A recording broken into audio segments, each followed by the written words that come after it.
লেনা এবং সামির একই শহরে বড় হয়েছে, কিন্তু তারা ভিন্ন পটভূমি থেকে আসতে পারত না।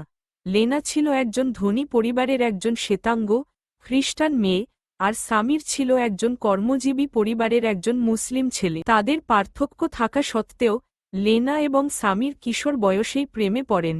তারা তাদের সম্পর্ক গোপন রেখেছিলেন, চুম্বন চুরি করার জন্য এবং চুরি করা মুহূর্তগুলি একসাথে কাটানোর জন্য শহরে ঘুরে বেড়াতেন।